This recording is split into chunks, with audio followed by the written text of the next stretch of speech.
What's good, y'all? Welcome back to the channel. I apologize in advance if my voice sounds a little stuffy in this video. I'm a little bit under the weather, so that is something y'all just gonna have to deal with. But I did finally get around to seeing Weapons. I say finally like it didn't come out like 4 days ago, but I did see Weapons, and I had to come on here and I had to talk about it because I thought this movie was so much fucking fun, bro. Oh my god. So Weapons is written and directed by Zach Kreger, who's one of my favorite newer up and coming directors, I guess you can call him.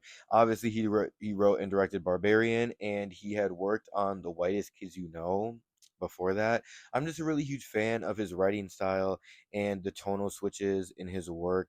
I'm also really excited to see his Resident Evil film that he's working on that is allegedly done. If you know his writing process, you know why quote unquote that's done. But yeah, it's also starring Julia Garner and Josh Brolin, who I thought were amazing in the film. The entire film kind of centers around Julia Garner's character, who is a teacher who has this classroom, and one day she just walks in, and all the kids are not in the classroom, and it's only her classroom, right? And so Josh Brolin plays a father character of one of the children that goes missing, and man, man, this is just one of my favorite missing persons movies in recent memory. I swear to God. Julia Garner plays the tragic character so well that almost like survivor's guilt that her character would be dealing with, but while also having to deal with not genuinely not knowing what the fuck is going on. Like everyone is yelling and screaming at you and pissed off at you, and you're like, oh my god, like she's drinking every night. Like I feel you, girl. Like I don't know, you're just like, what the fuck is going on? Like I have no answers for you. And then, bro, apparently, Josh Brolin's character was supposed to be Pedro Pascal. Kill yourself. Oh my god, bro. What? I literally can't see that at all. Stop putting Pedro Pascal in shit. I really liked the multiple character perspectives that you get in this. You kind of saw this in Barbarian as well. You get these multiple perspectives on everyone that's involved in the story, basically. And you also get that in here. I've heard some people say that they're some character perspectives that you didn't need, and I guess I could see that. I guess I was just so attached to the characters at this point that I just really appreciated seeing their perspective. And I really love this world, this just mystery in general that Zach has created. And I just wanted to explore as much of it as possible. There are also a lot of fun actor cameos in this. That's just I don't want to spoil any, but you're just like, oh my god, like you're in this, holy shit. I'm not sure if I would classify this as a horror. I know that pretty much all of the marketing for this movie makes it seem like a horror, but I would actually more classify it as a thriller mystery. There are a lot of scary moments in the film. There are a few jump scares as well. I know a lot of people a lot of people hate jump scares. I'm low key a fan. I love being on the edge of my seat in the theater. Saw it in IMAX. It was crazy, loud as shit. You know what I'm saying? So there were a lot of scary moments in it that I appreciated, but it was also shot beautifully. I really loved the whole aesthetic of the film.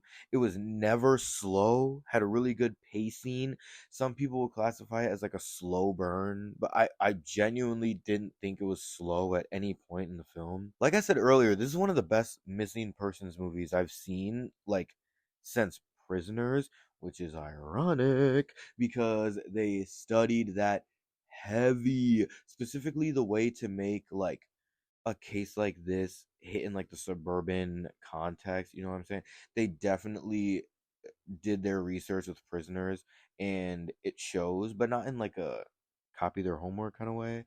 I also really loved the ending. Now I heard a lot of people being divisive about this because the ending is kind of not abrupt, but more unexplained. There are a lot of parts about the ending that kind of have you huh?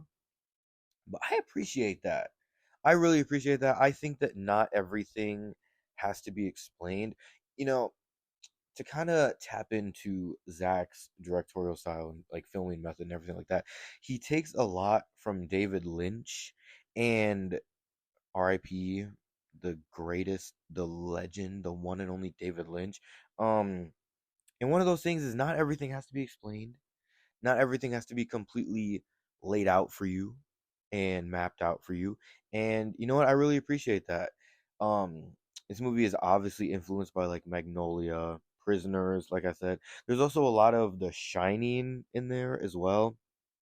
I just love that there's still so much left to explore in this world, in this film that Zach created. There are so many tense moments. There's so much lore. There's so many questions, and it just leaves me wanting so much more. But not in like a not in a this could be better way, but in just a just like the best movies always leave you wanting a little bit more, do they not? The best things leave you wanting more in life, do they not? I really, really, really liked this movie. I would say that I would damn near liked it even more than Barbarian, and I loved Barbarian. Like I had so much fun seeing this in theaters. I haven't had this much fun in a theater since hear me out. Since I went to go see Smile, I just really like Smile. I thought Smile was so much fun, and I was so scared. All the fucking jump scares. This was clearly not that type of movie. Like it was more of like tense and like the atmosphere, which I loved. Oh my god, the cinematography was so beautiful. I loved the way this movie was shot. And there were so many moments in this movie where I was just like, valid crash out, man. Valid crash out. Because I swear to God, if I was any of these characters, oh my god, I'm crashing. I'm crashing, bro. Jesus Christ. But this movie was fantastic. I loved it. I'm giving it a 4 out of 5. I loved it. I thought it was amazing. I highly recommend seeing it in theaters. I really do, man. This is a movie that you have to experience in the theater. I'm not gonna lie. I saw it in IMAX. That sexy ultra screen. Oh, it was lit. It was turned. It was hype. It was awesome. Yeah, that's pretty much all I got to say about it, though. I really don't want to get into like spoilers or anything like that, especially since like I rarely do reviews for movies this fresh. So I'm really trying to keep it as vague as possible. But God damn, Zach Kreger, you on a roll, man. You better not fuck up this Resident Evil, man. I swear to God.